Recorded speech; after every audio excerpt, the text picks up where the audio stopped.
Pendant longtemps, le Moyen-Orient ressemblait à un jeu d'échecs figé. Les pièces restaient à leur place. Alliés d'un côté, ennemis de l'autre, et au-dessus du plateau, l'omniprésente main de Washington. L'Iran jouait son rôle de bête noire, l'Arabie saoudite et les Émirats, fidèles au camp occidental. Et puis, sans prévenir, l'échiquier s'est brouillé. Voilà que les fidèles amis de l'Amérique s'approchent de Téhéran, au moment même où Donald Trump ressort les tambours de guerre. Ce qui se trame dans le Golfe n'est ni bruyant ni brutal, mais c'est un basculement profond. Après les Émirats, c'est au tour de Riyad de changer de ton. Ces deux piliers de l'influence américaine ne regardent plus vers l'oncle Sam, mais tendent l'oreille à leurs voisins perses. Leur message? Clair comme le ciel du désert. Aucune attaque ne viendra de notre espace aérien. Pas une frappe ne partira de notre territoire. Cette semaine, le président iranien Massoud Pezeshkian a tenu des pourparlers directs avec le prince héritier saoudien Mohammed Ben Salman. Mohammed Ben Salman, un appel qui aurait été impensable il y a quelques années seulement.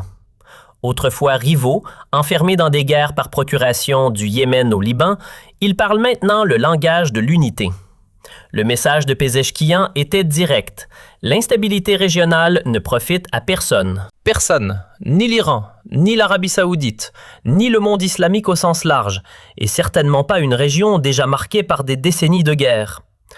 Selon le compte-rendu de l'Iran, Pezeshkian a remercié les pays musulmans pour leur soutien à Téhéran et a mis en garde contre ce qu'il a appelé des opérations psychologiques et politiques conçues pour déstabiliser la région. Traduction: campagne de pression, menaces, diplomatie de la canonnière.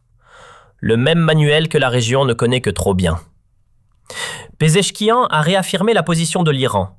Clairement, l'Iran est prêt pour la paix, pour la désescalade et pour prévenir le conflit dans le cadre du droit international. Puis est venue la réponse de l'Arabie saoudite, et c'est là que le terrain change véritablement. Le prince héritier Mohammed Ben Salman a déclaré au président iranien que Riyad rejette toute forme d'agression contre l'Iran. Pas silencieusement, pas de manière ambiguë, à voix haute.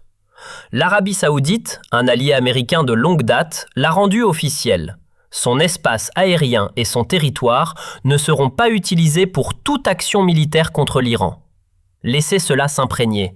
Pas de piste saoudienne, pas de cieux saoudiens, pas de terrain de préparation saoudien. Ce n'est pas de la diplomatie symbolique, c'est de la réalité stratégique.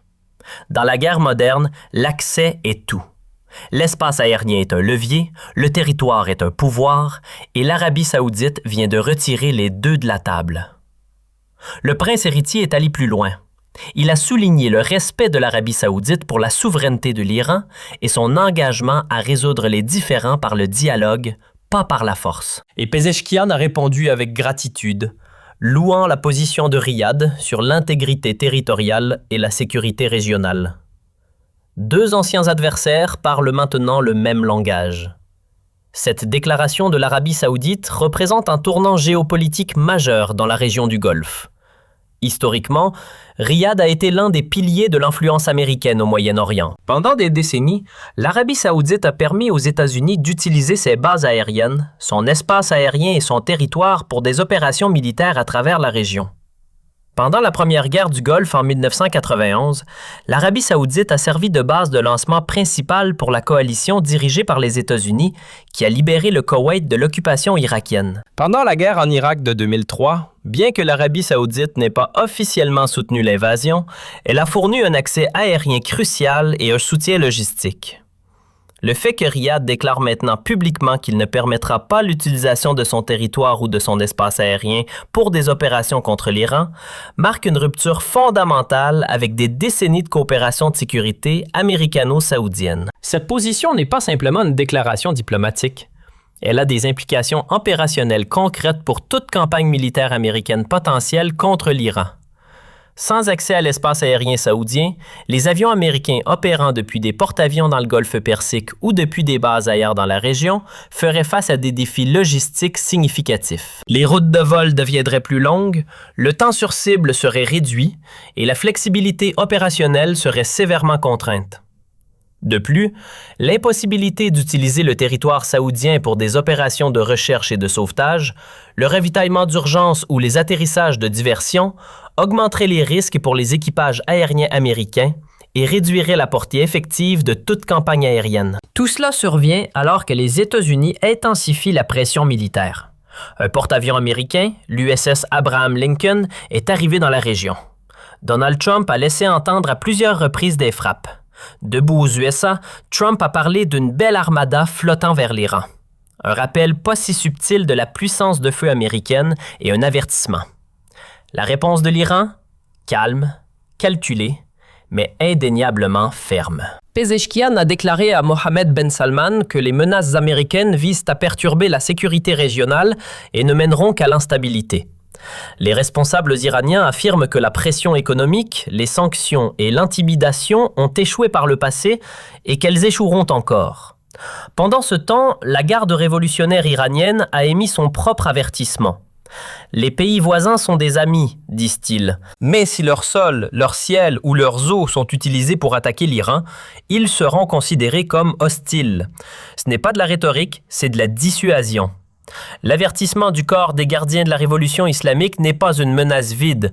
Il reflète la doctrine militaire iranienne qui met l'accent sur les capacités asymétriques et la volonté de frapper des cibles à travers la région en cas de conflit. L'Iran a développé un arsenal de missiles balistiques capable d'atteindre des cibles dans tout le Moyen-Orient, y compris les bases américaines et les installations de ses alliés régionaux. Le message est clair. Les pays qui permettent que leur territoire soit utilisé pour des attaques contre l'Iran deviendraient eux-mêmes des cibles légitimes, selon l'évaluation iranienne. Cela crée un calcul de coût significatif pour les États du Golfe qui, autrement, pourraient envisager d'autoriser des opérations américaines. Pour l'Arabie saoudite et les Émirats arabes unis, ce calcul est devenu encore plus complexe ces dernières années.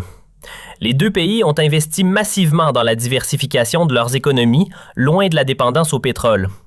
Dubaï s'est positionné comme un pôle commercial et financier de portée mondiale. Riyad, de son côté, poursuit des projets de développement ambitieux dans le cadre de Vision 2030. Un conflit régional qui verrait leurs installations et infrastructures visées par des missiles iraniens réduirait à néant des années d'investissement et de croissance. Les coûts économiques potentiels d'un engagement dans une guerre entre les États-Unis et l'Iran dépassent largement tout avantage supposé d'un appui à Washington face à Téhéran. Ce qui rend ce moment historique, ce n'est pas seulement la prise de position de l'Arabie saoudite, mais bien le schéma d'ensemble. Les Émirats arabes unis ont déjà entamé une désescalade avec Téhéran. Désormais, l'Arabie saoudite, socle de l'influence américaine dans le Golfe, rejette sans détour l'escalade. Ce ne sont pas des déclarations hostiles aux États-Unis. Ce sont des choix dictés par le pragmatisme. Les puissances régionales envoient un message limpide. Nous ne serons pas entraînés dans une autre guerre. Le souvenir est encore frais. En juin, Israël a lancé des frappes à l'intérieur de l'Iran, visant des responsables militaires seniors, des scientifiques nucléaires et des installations. Les États-Unis se sont joints à l'attaque. 18 jours de guerre ont été marqués par des bombardements de 3 sites nucléaires. Et les pourparlers sur le programme nucléaire de l'Iran se sont effondrés avant même de commencer. Le conflit de juin 2025 a laissé une impression durable sur les dirigeants régionaux. Il a démontré que même un conflit relativement bref et limité entre l'Iran et les puissances occidentales pourrait avoir des conséquences régionales significatives. Pendant ces 12 jours, les prix du pétrole ont grimpé en flèche, alors que les marchés s'inquiétaient des perturbations potentielles du détroit d'Ormuz. Les routes maritimes commerciales ont été perturbées, car les compagnies maritimes réévaluaient les risques liés à la navigation dans le Golfe. Le trafic aérien commercial à travers la région a fait face à des annulations et des réacheminements. Les marchés financiers du Golfe ont connu une volatilité importante. Tout cela s'est produit pendant un conflit relativement limité qui n'a duré que 12 jours. Les dirigeants du Golfe ont tiré des leçons de cette expérience, réalisant que même un conflit limité pouvait menacer leurs intérêts économiques vitaux. Ils ont pris conscience que leur pays serait inévitablement affecté par toute guerre américano-iranienne majeure, que leurs installations soient utilisées pour des opérations américaines ou non. Cette prise de conscience a conduit à un recalibrage fondamental de la façon dont l'Arabie saoudite et les Émirats arabes unis voient leurs intérêts de sécurité. Plutôt que de s'aligner automatiquement avec les positions américaines envers l'Iran, ces pays poursuivent désormais ce qu'ils perçoivent comme leurs propres intérêts régionaux, incluant le maintien de relations viables avec Téhéran. Depuis lors, Washington a exigé que l'Iran démantèle entièrement son programme nucléaire. La réponse de Téhéran est claire. Les probabilités de reddition sont proches de 0. Ainsi, le Moyen-Orient réécrit silencieusement ses propres règles. Les alliés américains choisissent l'équilibre régional plutôt que l'alignement aveugle. L'Arabie saoudite opte pour la diplomatie plutôt que pour le dogme. Et l'Iran, sous la menace, trouve un soutien inattendu, non pas de rivaux à travers l'océan, mais de voisins tout proches. Il ne s'agit pas d'alliances qui s'effondrent, mais de priorités qui changent. Le Golfe ne veut pas une autre guerre, et cette fois, il le dit à voix haute. Ce réalignement reflète plusieurs tendances à long terme dans la politique du Golfe, devenues impossibles à ignorer.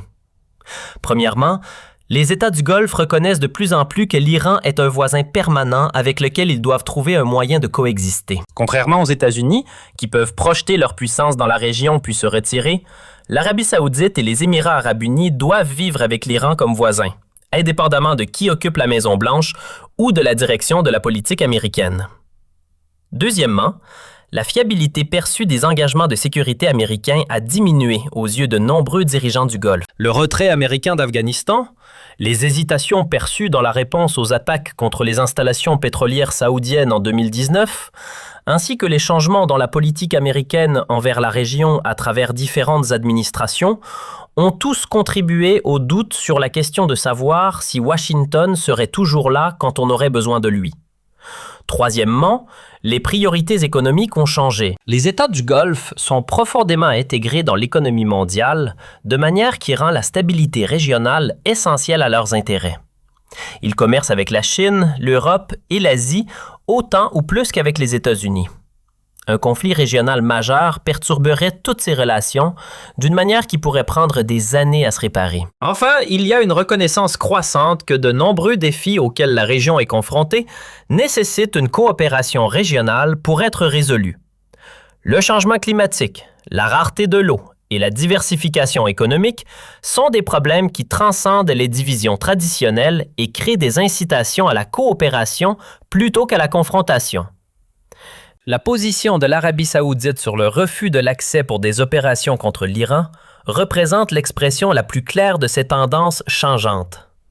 Elle signale que Riyad ne considère plus automatiquement les intérêts américains et saoudiens comme parfaitement alignés.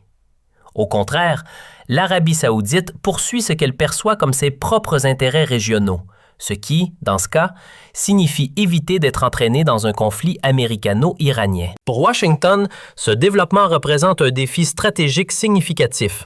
L'architecture de sécurité que les États-Unis ont construite au Moyen-Orient au cours des décennies a dépendu des partenariats avec des États du Golfe qui ont fourni un accès, un soutien et un alignement avec les objectifs de politique américaine. Si ces partenaires commencent à placer des conditions sur ce soutien ou à poursuivre des politiques indépendantes qui divergent des préférences américaines, cela complique fondamentalement la capacité de Washington à projeter sa puissance dans la région. Dis-nous en commentaire si, selon toi, ce refus saoudien marque un vrai tournant stratégique durable ou seulement une pause tactique face au risque de guerre avec l'Iran. Si cette analyse t'aide à décrypter ce réalignement silencieux qui pourrait changer tout le Moyen-Orient, aime la vidéo, abonne-toi à la chaîne et active la cloche. La suite de cette recomposition pourrait être explosive.